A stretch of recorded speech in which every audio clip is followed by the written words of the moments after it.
Okay, so now let's talk about tangent and cotangent functions, because some of the reasons that the domains for tangent and cotangent are restricted are the same reasons that the domains of secant and cosecant are restricted, because they can be written as ratios of functions with sine and cosine in them.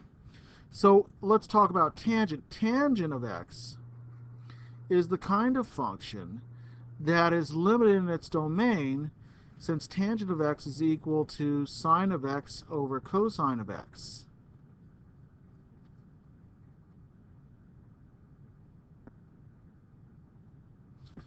So since tangent of x is sine of x over cosine of x, we could say that whenever cosine of x is equal to 0, tangent of x is undefined.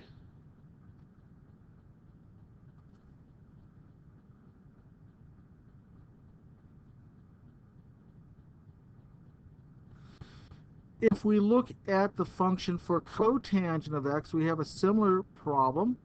Cotangent of x is defined as cosine of x divided by sine of x. So just as before, if we're going to limit the domain, it will be limited because when sine of x is equal to 0 this time, sine of x is equal to 0. It's not a very good sign.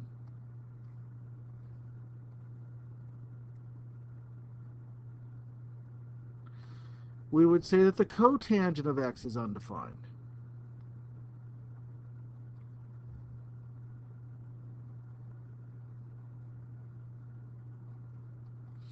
So if we look at the domain and range of tangent, what's going to happen here is this.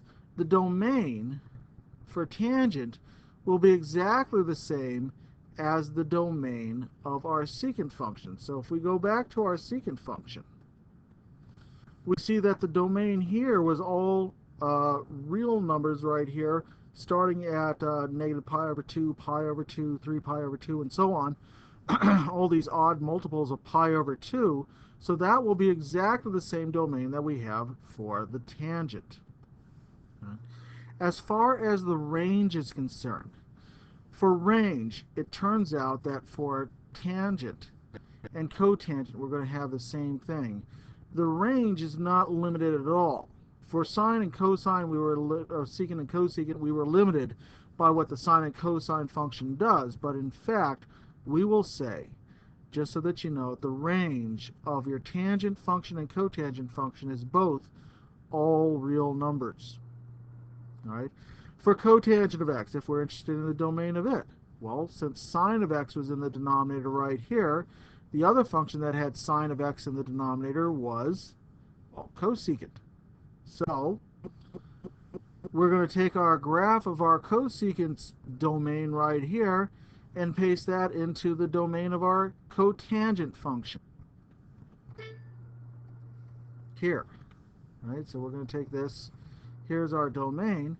And of course, our range, well, that was the same as we said before over here for the tangent, so we can just take this range.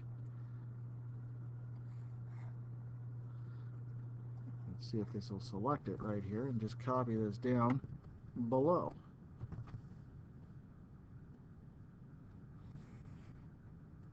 There we go. So that's our range. Okay, so domain and range, not too bad. Basically, this is what we're going to do. Now, the graphs themselves, we're going to have to set up slightly differently than we did before.